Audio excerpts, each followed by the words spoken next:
अस्सलामुअलैकुम, अज़ीज़ ख़ान आपके साथ। इस वीडियो में हम ये जो हमारी सीरीज़ ऑफ वीडियो है जिसमें हम कुछ टेलीकॉम रिलेटेड फाइनेंशियल टर्म्स को डिस्कस कर रहे हैं। तो इसमें हम आरपू को देखेंगे कि इसका यूजेज आम तौर पे किन जगहों पे ज़्यादा फिजिबल रहता है। तो हमने जो पहली दो वीडियोस में ये देखा था कि आरपू जो है वो क्या है, इसकी क्या फ़ायदे नुकसान हैं। फिर हमने ये देखा था कि ये कितना फ्रेजाइल नंबर है, यानी इस नंबर पे तब्दीलियाँ कैसे आती हैं, आपको उसका ट्रेंड वगैरह क्यों देखना होता है। तो अब इस वीडियो में हम ये देखेंगे कि इसका इस्तेमाल हम कहाँ-कहाँ पे करते हैं, कहाँ पे ये हमें एक अच्छा नंबर साबित होता है। तो सबसे पहले जो है वो एक कंपनी की जो हम वैल्यूएशन कर रहे होते हैं। एक कंपनी की अगर हमें वैल्यू निकालनी है किसी भी टाइम पे, तो ये उसके लिए एक बहुत अच्छा टूल है कि आम तौर पे ये होता है कि कंपनी जो है वो अपने आप को ख़ुद भी प्रेजेंट कर रही होती हैं बहुत सारे नंबर्स के साथ। तो अगर आप ये देखना चाहते हैं कि किसी ख़ास वक्त में कंपनी का अंदाज़न रेवेन्यू कितना होगा, तो आप एक सिंगल पॉइंट यानी एक लम्हे में यानी एक जगह पे एक कंपनी की रेवेन्यू की बेस पे आप उसकी वैल्यूएशन कर सकते हैं कि हाँ जी, ये कंपनी इस वक्त अंदाज़न इतना रेवेन्यू कमा रही होगी या इसका इस मंथ इतना रेवेन्यू होगा। यानी हम आरपू की बेस पे एक कंपनी के बारे में एक फौरी इंफॉर्मेशन हमें हासिल हो सकती है, जो कि उस लिहाज से मुख्तलिफ डिसीजन मेकिंग में यूज़ हो सकती है।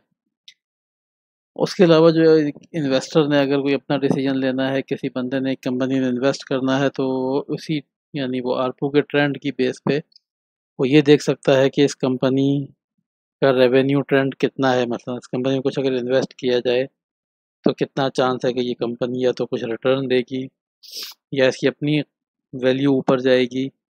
तो ये उस लिहाज से भी आपको एक डिसीजन लेने में आरपू जो है वो आसानी फराहम करता है।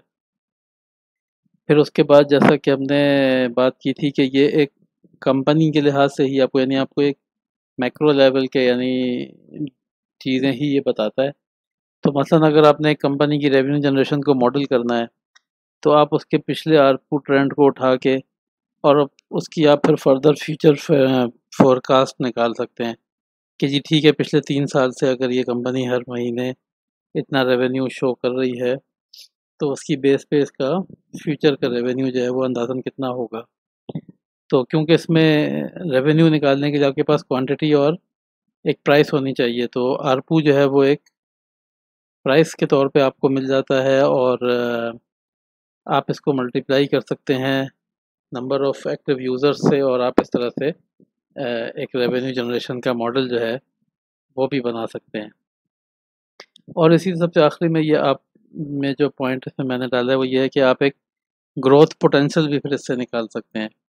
यानी जब आप एक रेवेन्यू का मॉडल जनरेट कर लेते हैं, तो उस मॉडल की बेस पे आप ये बता सकते हैं या आप ये अंदाज़ा लगा सकते हैं कि इस कंपनी के अंदर कितना पोटेंशियल है ग्रो करने का। तो इस तरह यानी जैसा कि हमने शुरू से ही बात की थी कि आरपू जो है वो वैसे बहुत अच्छा नंबर है और एक कंपनी की इनिशियल इवैल्यूएशन, एक उसको इनिशियल असेसमेंट करने के लिए बहुत काम का नंबर है।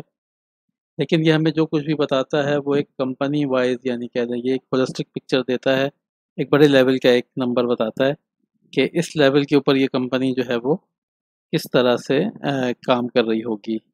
तो उम्मीद है कि ये वाला आपको मेरा जो ये वीडियो आपको पसंद आई होगी।